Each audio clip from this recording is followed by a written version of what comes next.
മറ്റു വാർത്തകളിലേക്ക് കൂടി ചാലക്കുടി പുഴയിൽ കാണാതായെന്ന് സംശയിക്കുന്ന 4 പേർ സ്വർണ്ണ ഇടപാടിനെത്തിയവരെന്ന് പോലീസ്. സ്വർണം വാങ്ങാനെത്തിയവരുടെ 4 ലക്ഷം രൂപ അടങ്ങുന്ന ബാഗും എടുത്താണ് ഇവർ ഓടിയത്. പണം തട്ടിയെടുത്ത് ഓടിയവർ 4 പേരും ഉത്തരേന്ത്യക്കാരാണെന്ന് പണം നഷ്ടപ്പെട്ടവർ മൊഴി നൽകി. മുക്കുപണ്ടം കാണിച്ച് പറ്റിച്ചാണ് പണം തട്ടിയതെന്നും ഇവർ മൊഴി നൽകി. വിവരങ്ങൾ നൽകാൻ കെ അഖിൽ ചേരുന്നുണ്ട്. അഖിൽ, എന്താണ് ഈ സംഭവത്തെക്കുറിച്ച് പോലീസ് പറയുന്നത്?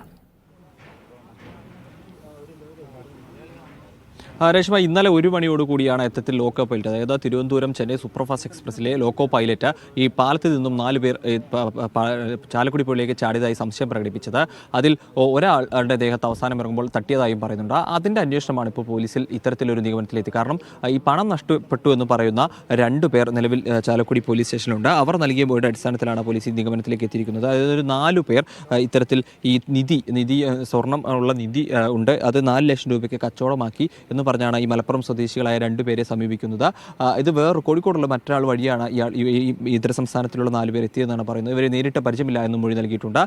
ഈ 4 പേർ ഈ റെയിൽവേ സ്റ്റേഷൻ ഭാഗത്തേക്ക് ഓടുകയും ചെയ്തിട്ടുണ്ട്. ഇവരാണ് ഇത്തരത്തിൽ പുഴയിലേക്ക് ചാടിയിട്ടുണ്ടെങ്കിൽ, ലോക്കോ പൈലറ്റ് പറയുന്ന പ്രകാരമുണ്ടെങ്കിൽ അവർ ഈ 4 പേരാണ് എന്നൊരു നിഗമനത്തിലേക്കാണ് നിലവിൽ പോലീസ് എത്തിയിരിക്കുന്നതും.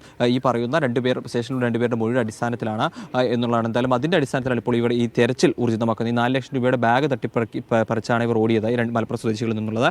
അതിൻ്റെ അടിസ്ഥാനത്തിൽ ഇവർ ഈ ബാഗുമായാണ് പുഴയിലേക്ക് ചാടി എന്നൊരു വിവരം കൂടി പോലീസിനുണ്ട്. അതിൻ്റെ അടിസ്ഥാനത്തിലാണ് പരിശോധന നടത്തുന്നത്.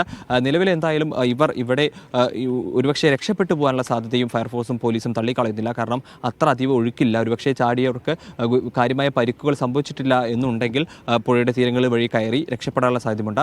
ആ രീതിയിലും CCTV, പരിസര പ്രദേശങ്ങളിലെ CCTV, ചാലക്കുടി നഗരത്തിൽ CCTV അടക്കം പരിശോധിച്ചുള്ള അന്വേഷണത്തിലേക്കും പോലീസ് നിലവിൽ എന്തായാലും കടന്നിട്ടുണ്ട്. 4 ലക്ഷം രൂപയാണ് ഇത്തരത്തിൽ ഒരു തട്ടിപ്പ് നടത്തിയിട്ടുള്ളത്. അത് സ്വർണ്ണനിധി നൽകാം, 4 ലക്ഷം രൂപയ്ക്ക് കൈമാറാമെന്നതിൻ്റെ അടിസ്ഥാനത്തിൽ നടത്തിയൊരു തട്ടിപ്പ്. അതിനുശേഷം ഓടിപ്പോയവരാണ് ഇത്തരത്തിൽ ഈ അപകടത്തിൽ പെട്ടത് എന്നാണ് നിലവിൽ പോലീസിൻ്റെ വിലയിരുത്തൽ. അതിൻ്റെ അടിസ്ഥാനത്തിൽ തന്നെയാണ് പോലീസ് അന്വേഷണവുമായി മുന്നോട്ട് പോവുകയും ചെയ്യുന്നത്. രേഷ്മ, ശരി.